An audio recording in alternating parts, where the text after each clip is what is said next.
tercera carta del apóstol Juan, tercera carta de Juan, versículo 1 al versículo 15, es la lectura para nuestro mensaje esta mañana. Tercera de Juan, versículo 1 al versículo 15. Dice así la palabra del Señor. El anciano Agayo, el amado, a quien amo en la verdad. Amado, yo deseo que tú seas prosperado en todas las cosas y que tengas salud, así como próspera tu alma. Pues mucho me regocijé cuando vinieron los hermanos y dieron testimonio de tu verdad, de cómo andas en la verdad. No tengo yo mayor amor que el oír que mis hijos andan en la verdad. Amado, fielmente te conduces cuando prestas algún servicio a los hermanos, especialmente a los desconocidos, los cuales han dado ante la iglesia testimonio de tu amor. Y harás bien en encaminarlos como es digno de su servicio a Dios, para que continúen su viaje. Porque ellos salieron por amor del nombre de Él, sin aceptar nada de los gentiles. Nosotros pues debemos acoger a tales personas para que cooperemos con la verdad.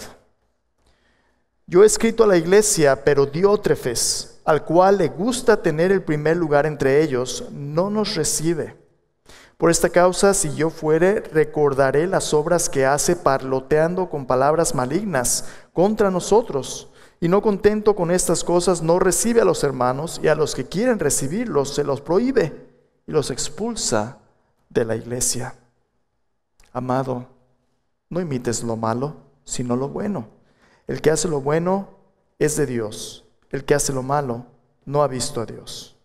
Todos dan testimonio de Demetrio y aún la verdad misma, y también nosotros damos testimonio, y vosotros sabéis que nuestro testimonio es verdadero. Yo tenía muchas cosas que escribirte, pero no quiero escribirlas con tinta y pluma, porque espero verte en breve y hablaremos cara a cara. La paz sea contigo. Los amigos te saludan. Saluda tú a los amigos, a cada uno en particular. Una carta tan pequeña, pero tan poderosa acerca de las dinámicas que le dan forma a la iglesia. ¿Cómo me gustaría decirle que la iglesia es un lugar donde todo es color de rosa, es un caminar en el parque, es un picnic, todas las pasamos tan bien, nunca hay ningún problema? Pero si usted ya lleva un tiempo en una congregación, usted se da cuenta que de vez en cuando hay cosas que dice uno, híjole, ¿qué pasó allí? Tarde o temprano alguien le va a decepcionar, tarde o temprano uno de los líderes es posible que no represente a Cristo de la manera que Cristo se merece. En esta carta, aunque había muchas cosas muy buenas en la congregación en la que Juan escribe, personas como Gallo que eran hospitalarias, generosas, personas que andaban la verdad en amor, había otros que se habían aprovechado de la plataforma de liderazgo que habían adquirido para poco a poquito desviar la atención de los creyentes a sus propias agendas. En lugar de buscar el reino de Dios y su justicia, ellos estaban buscando sus propios reinos. Y una persona de ellos, Diótrefes, se había convertido en un abusador espiritual. Se había convertido en una persona que utilizaba su plataforma para controlar y usar a otros para sus propias agendas egoístas y ambiciosas. No solamente se oponía a la obra de Dios a través del apóstol Juan y los otros creyentes, aquellos que no lo seguían, los expulsaba de la iglesia.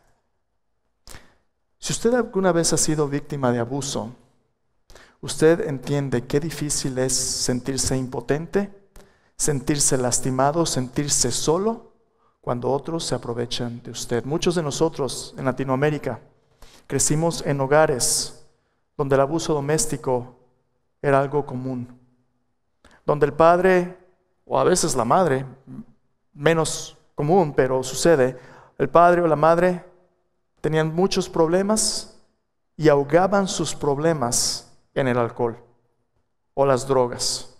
Y cuando perdían el control, había violencia física.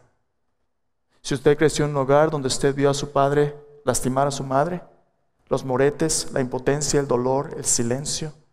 Si usted creció en una familia donde a lo mejor sus padres lo lastimaban a usted físicamente, dejaban marcas, sangre, usted entiende la impotencia del abuso físico, verbal, emocional. Pero a lo mejor usted ha crecido en una iglesia o ha sido parte de una iglesia donde también ha habido abuso espiritual.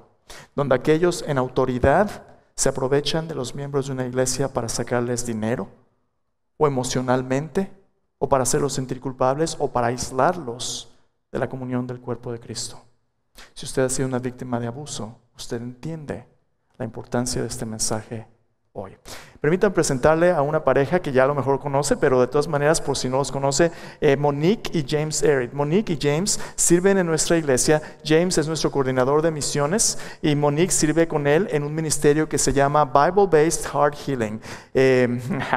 Sanidad del corazón basado en la Biblia. Es un ministerio encargado de traer sanidad al corazón a través de la verdad de Dios y el plan redentor de Dios en áreas muy difíciles, en áreas de trauma, en áreas de dolor, y una de esas áreas es el abuso doméstico. Monique y James están preparando un seminario y me gustaría que le compartieran al respecto. Monique. En 2 semanas vamos a tener una sesión bilingüe en inglés y también en español sobre cómo podemos ayudar a personas que están afectadas por el abuso doméstico. Y para mí, esa sesión es muy importante y muy personal. Ya no soy víctima, pero soy sobreviviente del abuso doméstico de varios tipos en niñez y también en juventud. Y Dios me ha sanado y me está sanando. Y es muy importante para una persona afectada por eso que tenga amigos o gente de la iglesia que entienda y que sepa cómo ayudar. Y esto vamos a aprender juntos, cómo podemos ayudar a las personas afectadas por el abuso doméstico. Será el 24 de noviembre, es domingo, de la 1 a las 4 de la tarde, y no hay que salir para comer afuera, vamos a almorzar juntos. Gracias, Monique. Y es gratis. Encima de todo eso, nos van a dar de comer, es gratis, buena herramienta. Monique, me llama mucho la atención que mencionas que tú eres un sobreviviente del abuso doméstico. ¿Cómo has visto tú al Señor Jesús obrando de manera redentora en tu propia vida? ¿Y qué le dirías a personas que a lo mejor están luchando con esto solos, que hay adelante si siguen a Cristo? La Biblia habla de un Dios que es justo y la venganza pertenece a Él, no a nosotros. Nosotros debemos y tenemos que perdonar porque Dios nos ha perdonado. Pero tenemos esta tensión entre el amor y la justicia, y esto es de Él, no de nosotros. De ninguna manera lo que pasa en una casa que es uno de los 6 tipos de abuso, eso no está bien con Él.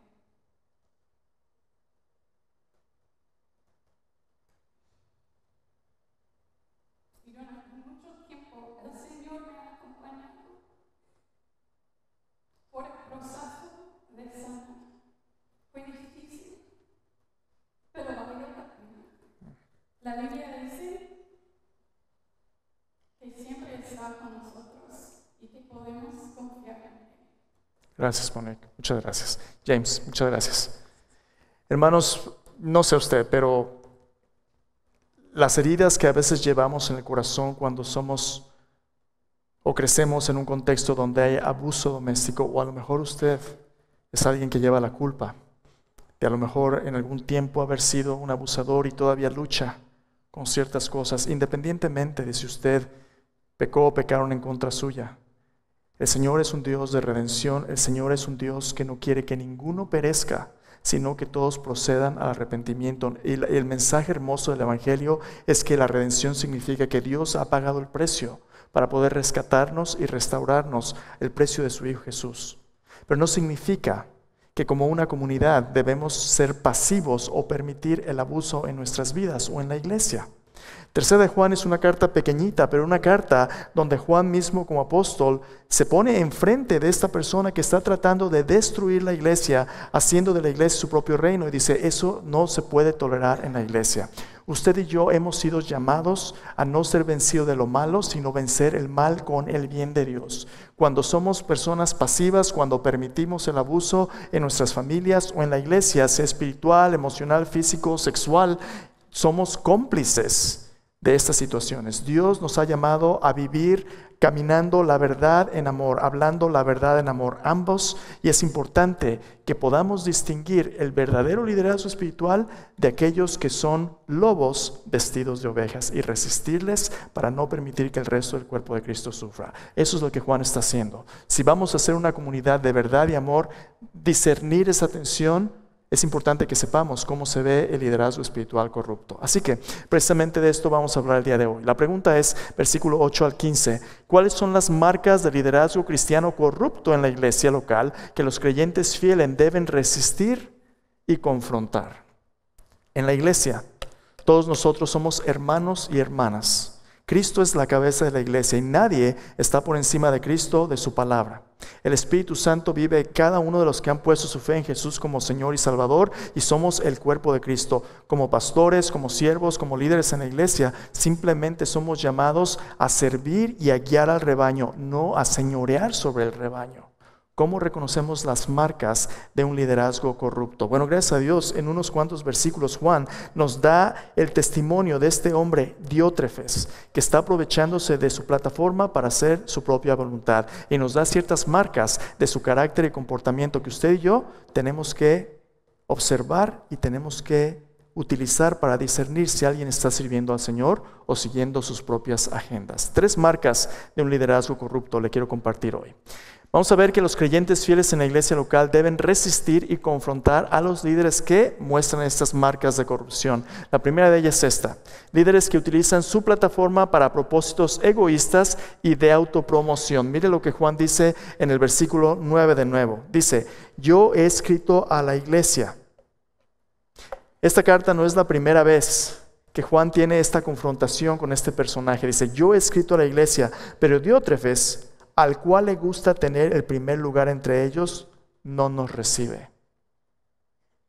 ¿Nota lo que Juan dice? Una marca de un líder en la iglesia que es corrupto, y no solo en la iglesia, en el mundo, en cualquier lado, de liderazgo corrupto, pero especialmente terrible en la iglesia, es una persona que busca tener el primer lugar. Una persona que busca ser el centro de atención, una persona que busca ser el énfasis de cada reunión, una persona que busca ser la celebridad del cuerpo de Cristo. Déjeme preguntarle, en la Biblia, ¿quién es el alfa y el omega? ¿Quién es el principio y el fin? El primero y el último, el que es, que era y que ha de venir. ¿Quién es? Cristo. Cristo es el alfa y el omega. Cristo debe ser el centro de nuestra conversación, el principio y el fin. Cristo debe ser aquel que tiene el primer lugar. Él es el preeminente. En Colosenses capítulo 1 dice, para que Él tenga toda la preeminencia. Cristo es el primero en todos los aspectos de nuestra vida. En Hebreos capítulo 2, el autor de Hebreos nos dice que tenemos que poner nuestros ojos en Jesús porque Él es el autor y consumador de nuestra fe. Cuando alguien trata de manipularnos para ser el centro de atención, cuando alguien empieza a hacer de la iglesia su propio reino, ahí tenemos un problema. Ahí tenemos un problema enorme. Ahora, en el reino de Dios hay personas competentes, hay personas que tienen muchos talentos, hay personas que son líderes de gran calibre. Pero no importa quién seamos nosotros, ninguno de nosotros nos merecemos el lugar de nuestro Señor Jesucristo. Solo Cristo. Ahora, gracias a Dios, en nuestra iglesia no tenemos ese problema, ¿verdad? No somos una iglesia de celebridades. Pero algunas veces, en ciertas personas, existe la tendencia de hacer de tal o cual líder, pastor o tal cosa, una celebridad y ponerlo en el pedestal. Cuando gente dice cosas así como, ay pastor, es que yo le pido que usted ore porque a usted Dios sí lo oye. Hay un problema. Ok, espero que Dios sí oiga a sus pastores, pero Dios también le oye a usted. Nada de malo en pedirle a alguien que ore por usted, pero compartimos nuestras cargas unos con otros, ¿no? En la iglesia no debe haber los laicos y el clero. Pedro nos dice que como el pueblo de Dios somos un linaje escogido, un real sacerdocio, nación santa, pueblo adquirido por Dios.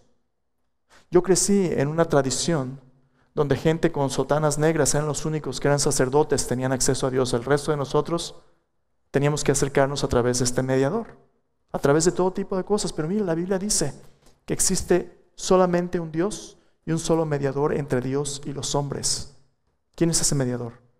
Jesucristo, hombre. Jesucristo, hombre.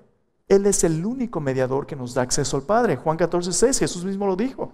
Yo soy el camino, la verdad y la vida. Nadie viene al Padre si no es por mí, por Cristo. Él es el buen pastor. El buen pastor su vida da por las ovejas. Vez tras vez tras vez la Escritura apunta a la iglesia a poner sus ojos en Jesús. Pero hermanos, como iglesias evangélicas, estamos plagados de todo tipo de modas y obsesiones con el entretenimiento o la celebridad. El entretenimiento, ¿a qué iglesia vas? Voy a la iglesia que a mí me gusta la música, o la iglesia que a mí me gusta tal o cual pastor. Oye, y en el momento que ya no te guste, ¿qué va a pasar? Pues voy a otra que me guste, ¿verdad? Tan fácil, hay un montón. Entonces puedo ir de church shopping. ¿Será la iglesia para entretenernos? ¿O será la iglesia para que podamos entrenarnos a vivir una vida que vive y habla la verdad en amor? Que cuando no nos guste, que cuando es incómodo, pero Dios lo dice en su palabra, que nos ayudemos a crecer en todo aquel que es la cabeza, que es Cristo. Dios no nos ha llamado a entretenernos, porque habrá personas que quieran ser primero, que son carismáticos, que nos van a decir lo que queremos oír, nos van a hacer cosquillas en la oreja, ¿verdad? Sí, tú vente. Carismáticos o competentes o grandes personalidades. Miren, dicen por ahí que Dallas es la hebilla del cinturón bíblico aquí en Estados Unidos, ¿verdad? La hebilla del cinturón bíblico, porque hay tantos ministerios, tantos seminarios, tantas mega iglesias. Esta es la hebilla del cinturón bíblico, es fuerte. Pero esta hebilla se está reventando, porque cada día oímos de tal o cual pastor, de tal o cual mega iglesia, y escándalo tras escándalo. ¿Por qué? Porque hemos creado instituciones que dependen muchas veces del carisma, del poder de tal o cual líder, más que de la gracia del Señor y del compromiso de los miembros del cuerpo de Cristo. Cuando alguien dice, yo voy a la iglesia de Pastor Miguel López, lo siento mucho. Qué decepción, ¿verdad? Usted va a la iglesia de Cristo Jesús. Usted es parte de la familia de Cristo Jesús. Usted es la iglesia. Somos parte de la iglesia. La iglesia no es un centro de celebridad, pero mire el riesgo en el cual vivimos. Por ejemplo, para los pastores, ¿qué busca usted en un liderazgo pastoral? Pues alguien bien educado, alguien elocuente, alguien bien parecido. No, a ver, espérate. Lo que usted y yo queremos es alguien que, como nos dijo en los primeros versículos Juan, hable la verdad en amor, camine la verdad en amor, que ande en la verdad, que tenga un carácter como el de Cristo, ¿no? Pero mire cómo se mide a los pastores ahora. Incluso hay encuestas acerca de los pastores más influyentes en América. Los que tienen iglesias de miles, los que tienen edificios de lujo, presupuestos millonarios, ministerios en la radio, en la televisión. Nada de malo con los ministerios en la radio, en la televisión. Nada de malo con tener un ministerio amplio por el reino. El problema viene cuando medimos nuestro significado o nuestro éxito por las cosas que el mundo lo mide. Por cuántos nos conocen, por cuánto dinero ganamos o tenemos, por la extensión de nuestro propio reino. A Diótrefes le gustaba tener el primer lugar, pero el primer lugar le pertenece solo a Cristo. Déjeme contarle algo que me pasó al principio del ministerio aquí en Estados Unidos. Yo servía allá en México como pastor de jóvenes en la iglesia, una iglesia pequeña, unas menos de 200 personas, pero con mucho amor y echándole muchas ganas. Si usted se convertía a Cristo, usted sabía que le iba a costar persecución. Ahí crecí en México. Vine al seminario y cuando salí del seminario, mi primer ministerio donde Dios me llamó como pastor era un ministerio en un complejo de apartamentos de mala muerte. Un complejo de apartamentos donde había pandillas, drogas. Mi esposa era maestra y yo era maestro, los dos enseñábamos. Estábamos esperando a mi primera hija, Melissa estaba embarazada. Y nos llamaron a servir porque necesitaban a alguien que predicara en español. Entonces llegamos a este complejo de apartamentos y tenemos un Toyota Corolla plateado, un Corolita, ¿verdad? Chiquito. Nos estacionamos ahí y allá afuera del carro había un señor doble de mí, con la camisa abierta, una botella de cerveza rota y una medallota de oro aquí. Se me queda viendo y me dice, yo. Entonces yo dije, Señor, ¿estás bromeando? ¿Aquí nos trajiste? No, el Señor estaba bromeando. Cuando salimos de ahí empezamos a servir. Este era un ministerio de apartamentos que se había convertido en un centro de alcance, una pequeña iglesia. Tenían una clínica médica, tenían un closet para ropa, comida y actividades para los niños todos los días de la semana. Unos 100 niños, unos 30 adultos. Un ministerio que estaba alcanzando a la comunidad. Ahí empezamos a servir. La persona que inició este ministerio era una hermana como de unos 80 y tantos años, una viejita, pero era la abuelita de la comunidad. Se llamaba Lidia Rukova, Lidia y Rudy Rukova, ambos eran bilingües hispanos. Rudy y Lidia Rukova eran personas amorosas, pero eran toque de terciopelo, pero mano de hierro. Miss Lidia era una mujer firme que amaba a Cristo y que si te tenía que jalar de la oreja, te iba a jalar de la oreja para venirte a la escuela bíblica. Miss Lidia había levantado ese ministerio, había servido, inició como una escuelita bíblica de vacaciones con cajas de cartón en el suelo. Y cuando vio a los niños corriendo semidesnudos con las pandillas reclutándolos, dijo, tenemos que hacer algo aquí. E inició ese ministerio. Después de muchos años se había convertido en ese centro de alcance. Pero Miss Lidia se enfermó de cáncer. Tenía cáncer terminal y mientras estaba luchando con el cáncer por un tiempo no pudo estar ahí. Pero Miss Lidia había ya levantado un grupo de siervos que continuaban la obra. Uno de ellos era el encargado de los jóvenes. Había un grupo de adolescentes, como de unos 40 muchachos, estaban haciendo muy buen trabajo. Pero este caballero servía en otra iglesia en el norte de Dallas. No era una iglesia que estaba sirviendo con la iglesia que había plantado ese ministerio. Y yo no sabía esto, pero el día que me llaman a ser pastor de este ministerio, Miss Lidia viene a presentarme. Y el otro caballero había invitado a su supervisor de la otra iglesia. Y ese día llega y Miss Lidia me presenta, te presento a nuestro nuevo pastor. Y me presenta con su supervisor y ese fue uno de los momentos más extraños de mi vida ministerial. Porque lo que yo no sabía es que el otro caballero, el encargado de los jóvenes, le había llamado a su supervisor porque él se estaba presentando como el nuevo pastor, pero él no lo era. Entonces, momento extraño, pero alguien estaba trabajando detrás de las cámaras para quedarse con ese ministerio. Empezamos a trabajar bien, las cosas se arreglaron. Pero recibimos la noticia que iban a cerrar los apartamentos, los iban a demoler. Pues ¿a dónde nos vamos y qué hacemos con la gente? En ese momento Dios abrió la visión para que la iglesia que lo había plantado pudiera integrar a las personas e iniciáramos lo que llamamos después de Heights en español, la iglesia donde servía antes y se convirtió después de más de 11 años en un ministerio que alcanzó a la comunidad y muchas cosas. Pero el punto es que en esa transición y en esa crisis donde no teníamos un lugar a donde ir, nos quedamos sin un local. Y pues nomás la gente, ¿cómo pastoreamos a la gente si no tenemos un lugar para reunirnos? Mientras no podíamos reunirnos y nos integrábamos en la iglesia que había plantado este ministerio, esta persona empezó a platicar con todos los jóvenes y sus papás. Un par de los papás les dijo, no les conviene que sean parte de esa iglesia. Yo los puedo cuidar, yo voy a plantar otra iglesia. Y empezó a trabajar con los muchachos.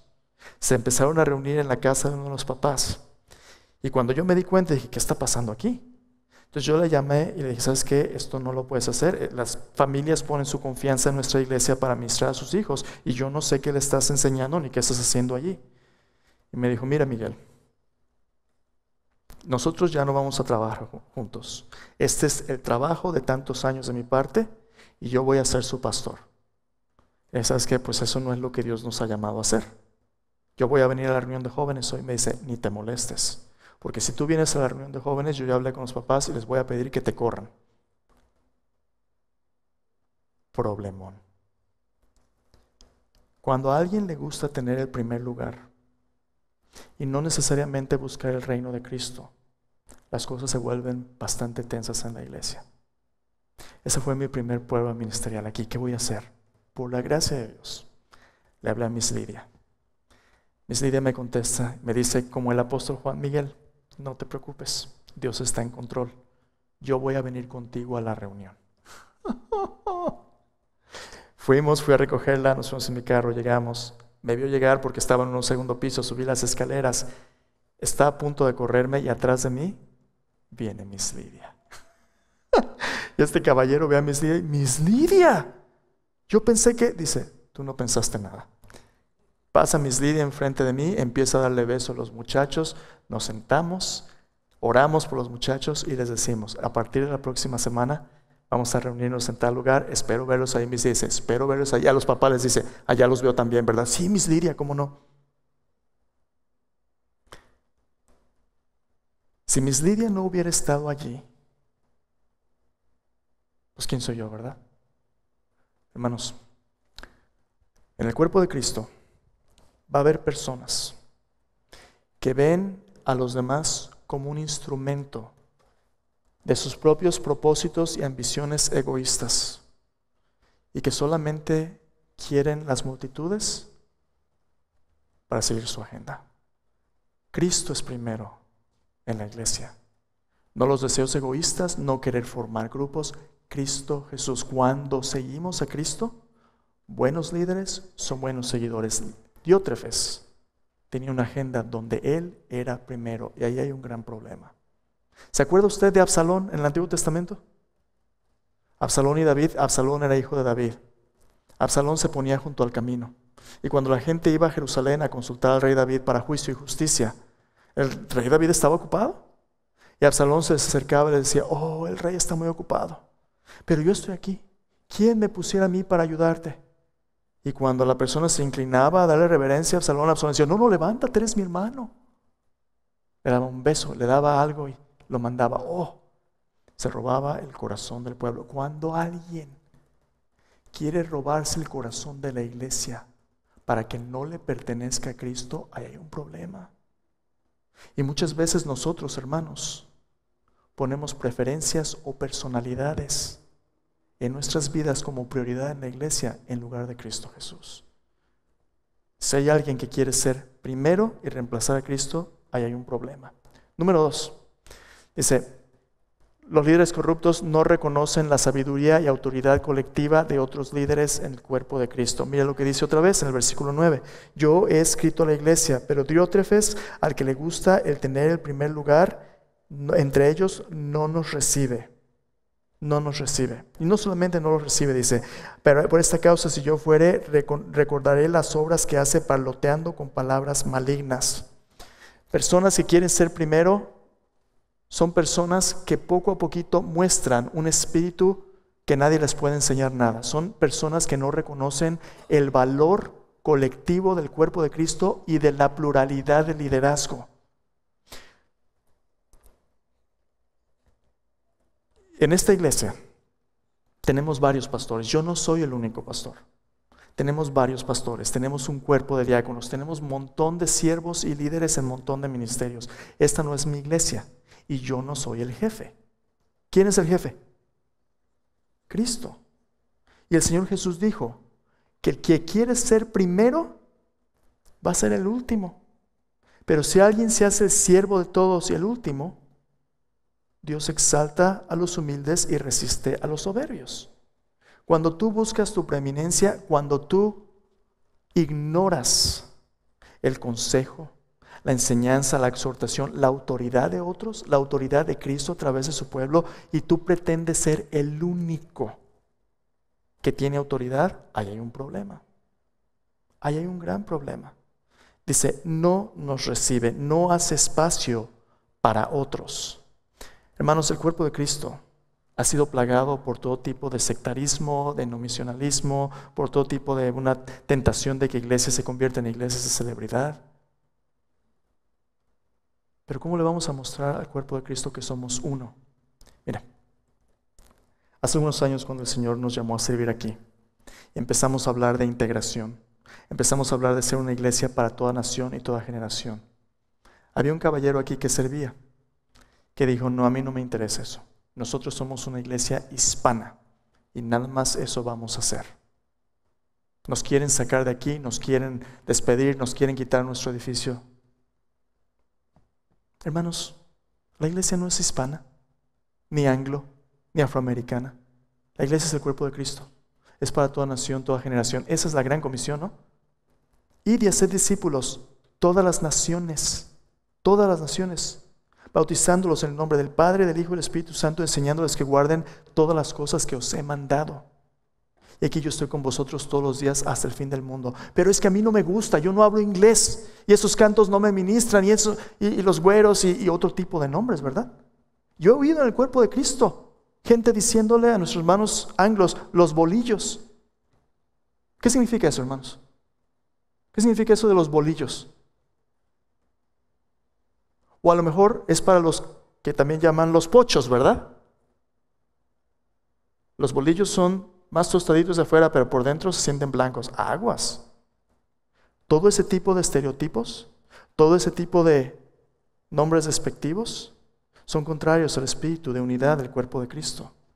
¿Y cómo los llamamos? Hermanos y hermanas. ¿Qué tal si somos una iglesia donde nos respetamos como hermanos y hermanas? Y aunque a todos nos vuelve un poquito incómodo este cuerpo de Cristo para todos, nos santifica, porque Dios no te llamó a que esto te guste. Dios te llamó a que le des gloria a Él. Y cuando Dios es primero, y cuando pones a otros antes de ti, y cuando recibes a otro, cuando te muestras hospitalario y amable, y cuando vas más allá de tu comodidad para bendición de otro, adivina qué estamos siendo, el cuerpo de Cristo. Y a eso a Diótrefes no le gustaba. A Diótrefes le gustaba hacer su clic, tener sus amigos, tener sus círculos, pero no extenderlo más allá con aquellos que no seguían su grupito. Próximo domingo vamos a hacer un servicio para celebrar la bendición que Dios nos ha dado, un jubileo, la bendición que Dios nos ha dado de pagar nuestra hipoteca. Es un logro monumental, hermanos, de la gracia de Dios. El año pasado, ¿recuerda cuando empezamos a orar al respecto? No solamente mantener nuestro presupuesto, sino que el Señor provea $1 millón para pagar nuestra hipoteca y hacer un montón de cosas. ¿Cuándo? Es imposible. Para los hombres es, pero no para Dios. Hermanos, estamos a punto de recabar todo el $1 millón por la gracia de Dios. Y Dios ya ha provisto todo el dinero para pagar la hipoteca. Pero ¿cuál es la invitación del próximo domingo? Que todos como el cuerpo de Cristo vengamos a celebrar lo que solo Dios puede hacer. Usted y yo podemos sentarnos en estos edificios, tener los recursos que tenemos y ministrar como ministramos, porque Dios ha provisto a través del sacrificio del cuerpo de Cristo. Y eso somos juntos.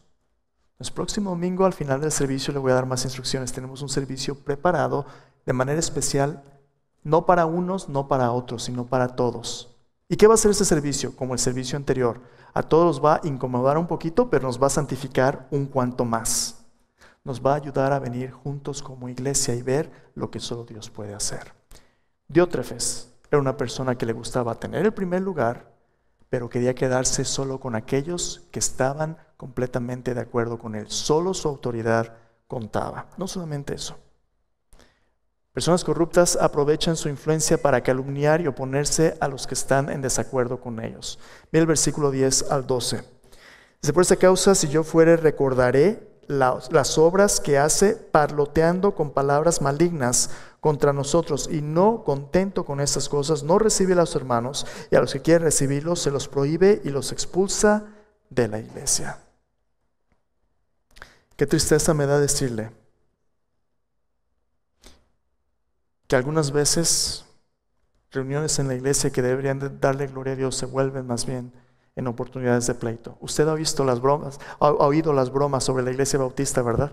Las reuniones de diáconos que se agarran a trompadas, todo este tipo de cosas. Iglesias que se dividen.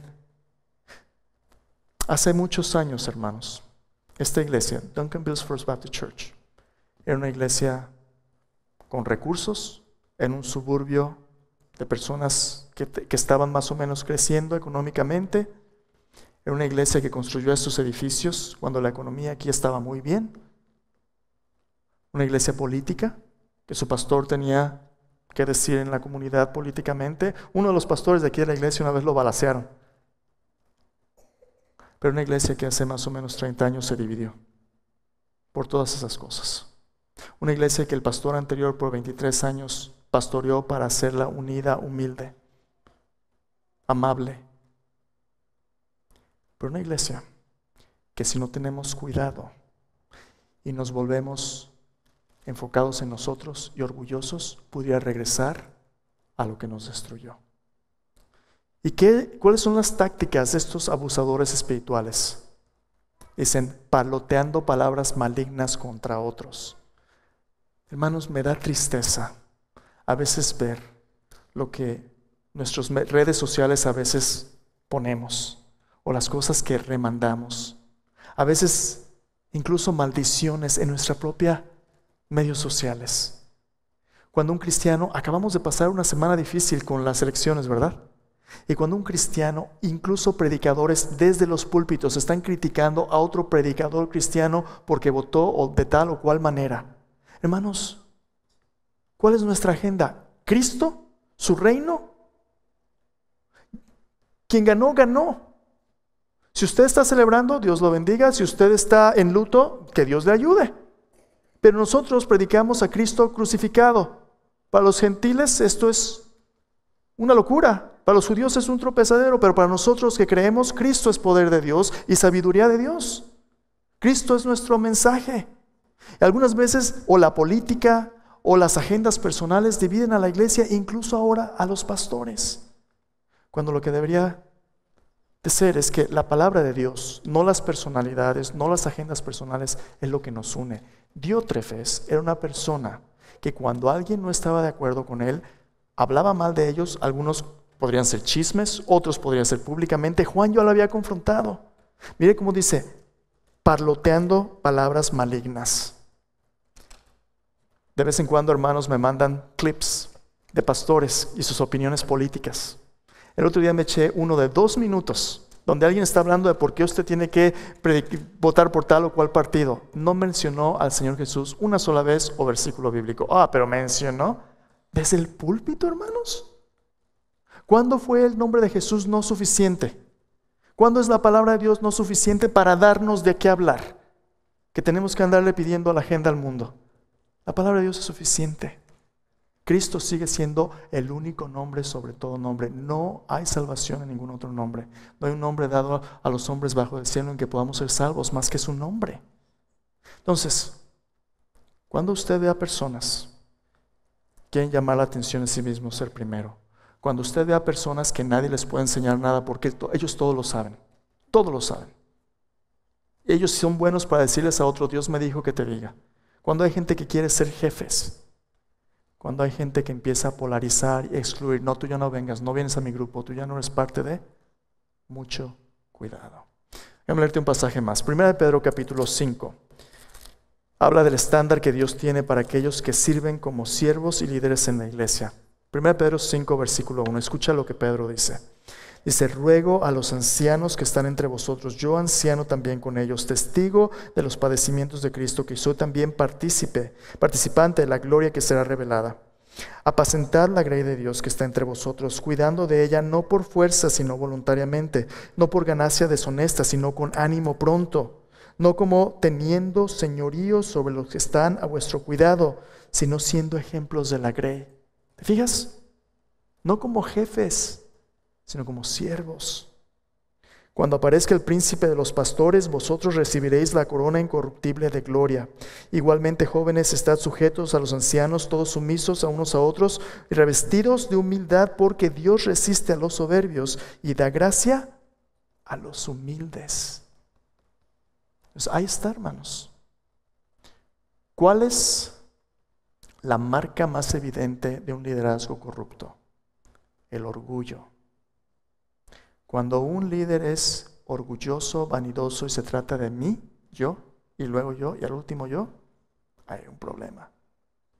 La humildad es la marca del corazón de Cristo. Jesús dijo, vengan a mí. Si estás trabajado, si estás fatigado, si estás cargado, yo te haré descansar. Lleva mi yugo sobre ti, yo soy manso y humilde de corazón, hallaréis descanso para tu alma. Mi yugo es fácil, mi carga es ligera. La humildad es aquello que nos permite poner a Dios primero y a otros antes que nosotros. La humildad es lo que Dios espera de un liderazgo maduro, cristocéntrico, que camina y que habla la verdad en amor. Entonces, como DFBC en español, tenemos días donde hemos estado orando, Señor, úsanos para ser una iglesia, un catalizador en un movimiento de iglesias de gran comisión. Iglesias que puedan multiplicar multiplicadores de discípulos. Úsanos, Señor. Dios nos va a utilizar como una plataforma para levantar líderes, pero ¿qué líderes va a levantar al Señor? El Señor nos ha dado un legado de hombres fieles y humildes como el pastor Roberto, su matrimonio con nuestra hermana Claudia, que nos han mostrado que lo más importante en el ministerio es el carácter. Sí, Dios quiere que seamos competentes, pero el carácter primero y nuestras competencias después. Pero ¿quién más va a venir a ayudar? ¿Quién más va a crecer de aquí adentro? Personas humildes que estén dispuestos que Dios los haga y les dé los dones y talentos necesarios para hacer su obra. Tú puedes ser la persona más talentosa, más dotada, pero si eres orgulloso, Dios resiste a los soberbios y da gracia a los humildes. Entonces déjame dejarte con esto. El orgullo es la marca de los abusadores espirituales que buscan cambiar el reino de Dios en su propio reino. Resiste el atractivo de las personalidades orgullosas. Es mi invitación para hoy. En un momento te voy a decir más de la próxima semana y una cosa más que necesito compartirte, como Juan dijo, cara a cara, en persona, no por online, no por escritura, cara a cara. En un momento le voy a pedir a los hermanos que están arriba en el equipo de sonido que terminen el feed en el media después de la cena del Señor, porque necesito compartirte algo personalmente. Cuando hablamos tipo de cosas, hermanos, es así como que pesado, ¿verdad? Pero déjame animarte, porque así como Juan le dijo a Gallo, sabes que si Diótrefes está haciendo un desastre, pero no está solo. Hay otros como Demetrio que están siguiendo la verdad. Dios no va a permitir que su familia esté a merced de abusadores espirituales. Hay otros que van a levantarse y crecer para hacer la obra de Dios. Ciertas cosas son mejores dichas en persona que en línea o con papel y tinta, y te voy a decir un par de ellas después de la cena del Señor. Así que por lo pronto te invito a que vengas a la cena. Vamos a venir juntos a la cena, recordando que lo que nos une es más fuerte que a veces lo que trata de separarnos. Inclina tu rostro ahí conmigo.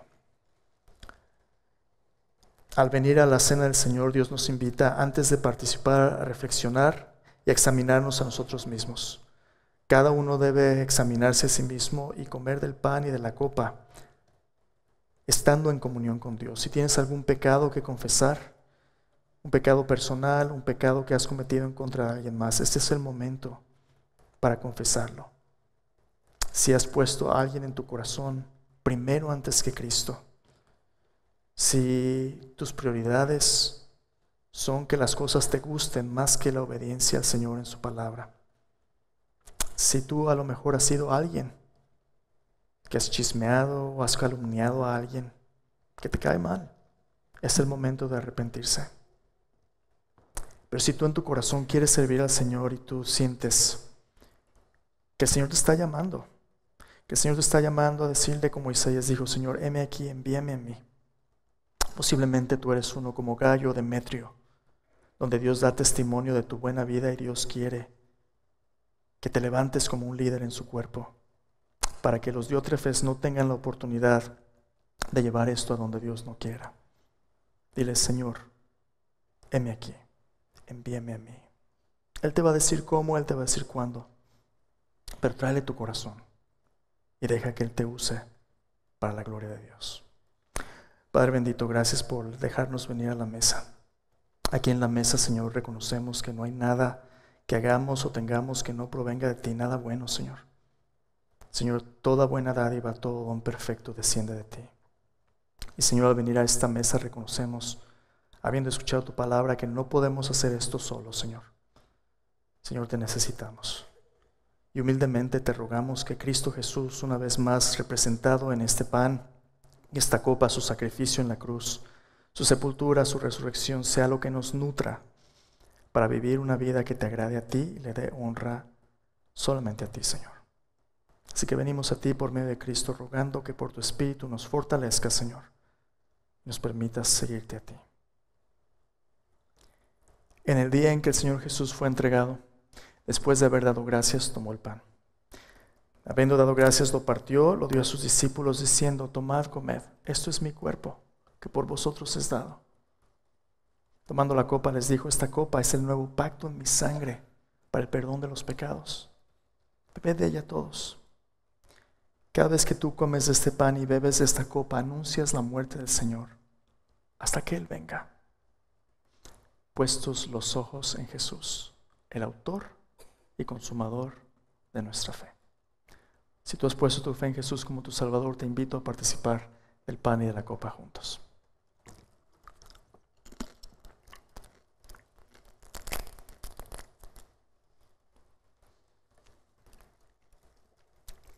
Oremos.